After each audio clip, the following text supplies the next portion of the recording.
Hey everyone, welcome to a special episode of the podcast and the YouTube channel. I want to make an announcement, something I'm really excited about, and it's that I'm going to be writing another book.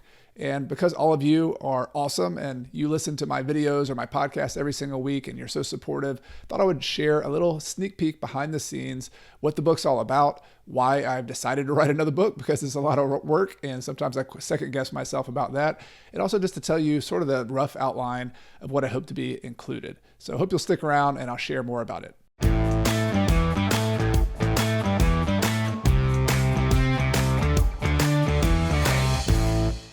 If you're brand new here and just stumbled across the show or the YouTube channel, my name is Carson, and you can also call me Coach. And my mission around here is to help you get out of the financial grind so you can do more of what matters. So I want to start off telling you the title of the book and why I decided to write this, a couple different reasons. So the title that I'm working with on the book so far is called The Small and Mighty Investor. So you might have noticed some of my content over the last few months or longer has been about that. I've talked about this for a long time, of emphasizing the smaller investor, but I'm really going to run with that. And that leads to the reason why, writing a book. And I want to go take a step back. I wrote another book that many of you have read and I appreciate, called Retire Early with Real Estate. And books are an interesting phenomenon. I have a YouTube channel, a podcast, I teach courses, and books are not always, for most authors, are not an economically driven decision. It's definitely the case for me. The book that I wrote, Retire Early with Real Estate, was pretty successful. It wasn't one of the most successful Bigger Pockets books, but for me, it definitely exceeded my expectations. Since 2018, it sold over 30,000 copies, which I'm extremely happy about. That many people have read the book and continue to read the book and have been inspired and have a guide for how to gain freedom by using real estate investing. That was my whole goal there. It was more of a strategic book, more of a big picture book. Originally, when I wanted to write it, I wanted to include tactical, how to find deals, how to finance, how to do all the stuff I talk a lot about on the podcast and YouTube channel. But some friends of mine gave me feedback saying, your book needs to be about one thing. And it was like a roadmap, a guide, or a mountain guide, how to get up the mountain of financial independence. That's what it was all about.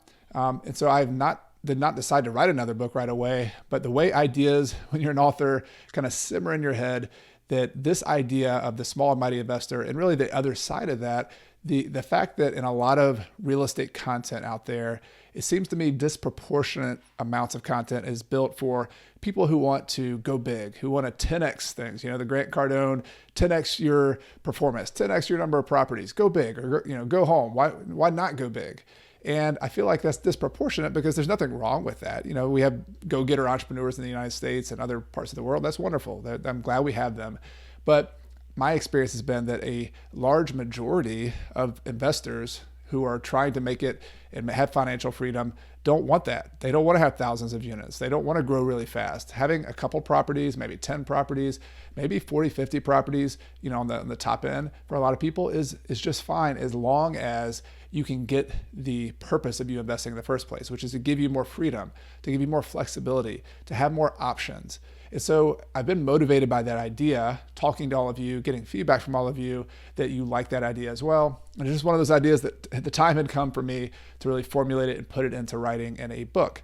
So that's my motivation. I want to give voice to those of you who consider that your own journey, that you're the hero, you're the people who are the small and mighty investors, whether you're just starting or whether you're further along, and give you permission and give you your voice and validation that you can have enough. Like, you don't have to be big and huge to be the best. You can be excellent and meet your own goals without doing that. So I want to give voice to that and tell those stories.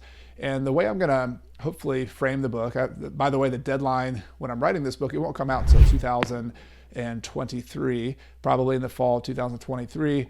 The way books work, even Bigger Pockets behind the scenes has other books they're publishing. So I have a manuscript that I have to write by the end of 2022. So end of December 2022.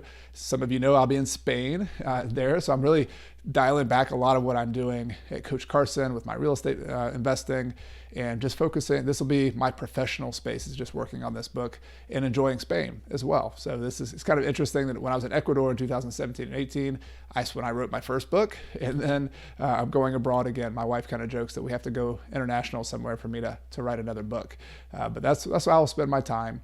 And The way the process works is that I am going to be working on a few different research kind of background information at the moment. I've already got the book outlined, which, by the way, I would love your feedback on. I'm going to have a rough outline in the show notes for this episode. So if you just click on the show notes, I'll have an outline there on my website. And any comments you have, any feedback you have would be great. If things that you would love to see me include, any questions, any topics that are relevant for you, this is for you. So I would love your feedback early in the process. And it could be our book that we write together and come together and put out there to the world. So that's one thing. I'm going to have an outline of it.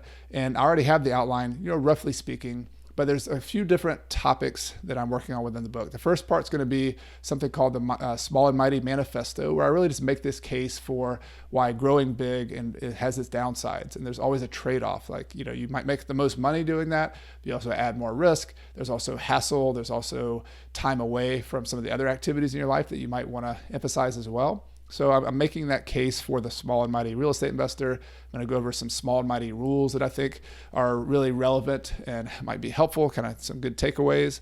And then the meat of the book is going to be tactical. So it's going to be, so how can you become the small and mighty real estate investor? How do you find properties? How do you finance them? How do you build a team around that? How do you manage properties? And these are topics I haven't written about in the past, done some on the blog, some of the podcast, but I want to get into the tactical meat of being a real estate investor. So when you walk away, this book is a guide for you. It gets you inspired. You say, yes, I'm a small and mighty investor. And then you read the book and you go through all these details and you have basically a checklist and instructions on how you can do it for yourself. You walk away and you can execute it and do it yourself. The other thing I want to include in the book, which I'm really excited about and it's fun for me, is to intersperse throughout the book profiles of what I consider to be different types of small and mighty investors. So I want some people who are, have one or two properties and they're just fine with that, and show how they've done special things, why they made that deliberate choice, what they've been able to do in their life, what kind of impacts they've made in other parts of their life, in their family, in their community, and other places, and how that's been sufficient for them. And have another profile of people who have 10 or 20 properties. And so I want to show different examples, people from different walks of life, different backgrounds, different expectations of what the real estate business does for them. And so I did that in my last book too, by having profiles, and it was a very effective part of the book. I think a lot of people got good feedback on that. So that'll be another thing I'm going to replicate in that. So kind of a takeaways, if you're wanting to participate or help me out with this, I'm asking all of you for some favors as well. One thing you can do, of course, when the book comes out, help me spread the word, buy the book, buy it for friends. That's always going to be helpful. Down the road, that'll be fall of 2023. But in the meantime, go to the link in the show notes, check out the outline, give me feedback. I would love to hear your comments just on the book idea in general. Do you think it's a good idea? Do you think this has some potential to it? And then anything you see in the outline, if you have any questions or comments about that, that'd be great. And then the idea of profiles. If you know someone, or if you are someone who fits this profile of a small and mighty investor, and I would say think pretty broadly about that. If you have one property all the way up to maybe 100 units, that could be, I still consider that in the small and mighty category. But most importantly, I'd love to hear the story. If you've made some interesting decisions, if you made a decision where you could have gone a different direction and gone bigger, or you could have kept growing quicker and you slowed down.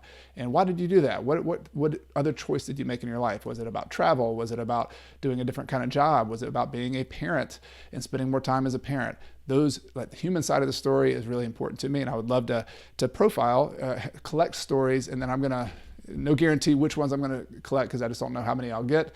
But if you're interested in that, I'll have a link on the show notes page where you can fill out a survey, and then I will follow up with you as well with any follow-up questions. So that's it. The takeaways are, give me some feedback if you're willing. Let me know what you think. And then if you or somebody you know fits that category of the small investor, mighty investor, I would love to hear from you so that I could potentially include you in the book as well. The last thing I want to say as part of this episode is simply thank you.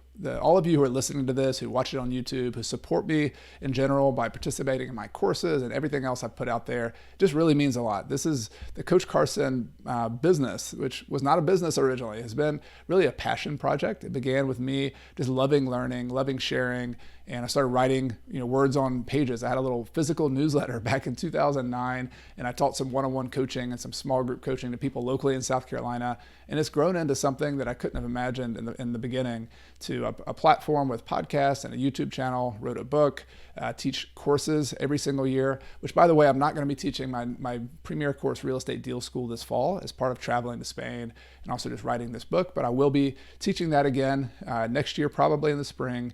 And also we'll have available all of my other courses that are more do-it-yourself, kind of self-paced courses. But just want to say thank you, because all of that I'm doing, the feedback you give me is really the fuel that makes this worthwhile for me. So I really appreciate that and love your support. I'm always interested in your comments. If you're watching this on YouTube, let me know what you're interested in, what has been helpful for you with the other videos I'm doing, and what you'd like to see in the future, because this is the thing that gives me satisfaction, is knowing that it's helpful to you. So always would love to hear from you, and I look forward to seeing you in the next episode. If you like the show, I'd like to invite you to subscribe to my free email newsletter at coachcarson.com/REI Toolkit. In addition to weekly updates, articles, and behind-the-scenes tips from me, my email newsletter subscribers get my real estate investing toolkit, which includes a property closing checklist that I actually use when I buy properties, a real estate deal worksheet, a tenant screening criteria checklist, and other spreadsheets and goodies that will help you on your journey to financial independence using real estate. You can get it all for free at coachcarson.com/REI Toolkit. I also want to take this time to thank some people behind the scenes who make this podcast possible each and every week. This includes my podcast editor extraordinaire, Michael Wynn, my amazing virtual assistant, Megan Thompson, my wife, Carrie, who helps me behind the scenes and is my partner here at Coach Carson. And of course, thank you to all of you, the listeners of this show, who make everything possible. This show exists for you. It exists because of you. And I really appreciate you being here for another episode.